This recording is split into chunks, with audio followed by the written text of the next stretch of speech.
L'industrie peut être considérée comme un écosystème dans lequel interagissent de nombreux acteurs.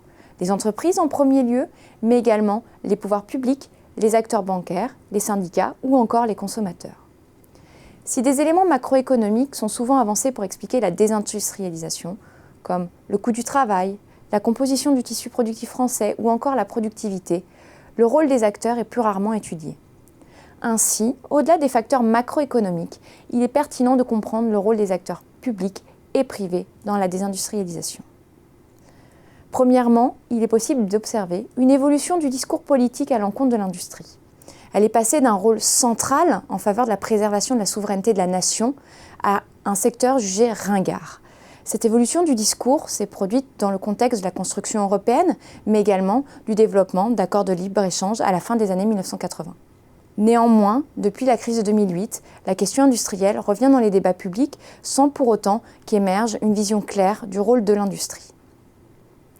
Si l'État a joué un rôle dans la désindustrialisation, l'Union européenne a également participé à ce phénomène en favorisant à la fois le dumping social et le dumping fiscal. Néanmoins, il ne faut pas voir la Commission européenne comme la responsable de l'ensemble des maux de l'industrie française. Elle a également participé à la préservation de certaines activités industrielles en Europe, comme l'industrie du cycle. De plus, la non-mise en œuvre de certaines politiques favorables aux industries nationales, comme la réciprocité dans l'accès aux marchés publics ou encore le contrôle des investissements étrangers, est liée à des blocages des États membres. Par ailleurs, les collectivités territoriales n'ont pas toujours les moyens de penser des politiques ambitieuses au service de leurs industries. Les entreprises, quant à elles, ont joué un rôle dans leur propre défaillance. D'une part, certaines ne se sont pas senties solidaires de leur territoire d'origine et ont délocalisé.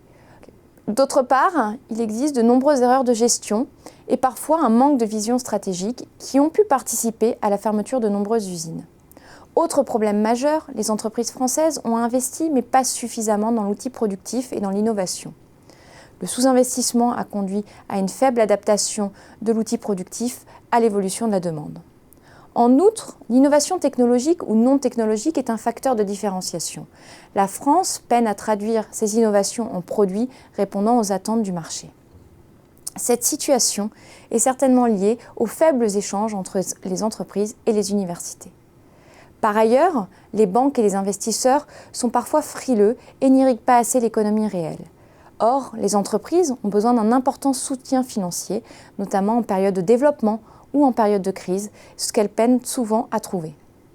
Cette affirmation est d'autant plus vraie quand il s'agit de PME ou de PMI. Ainsi, pour penser la réindustrialisation et une politique industrielle ambitieuse, il est nécessaire de comprendre le rôle des différents acteurs dans la désindustrialisation. Une certitude perdure, malgré des errements, l'industrie a encore sa place dans la France du XXIe siècle.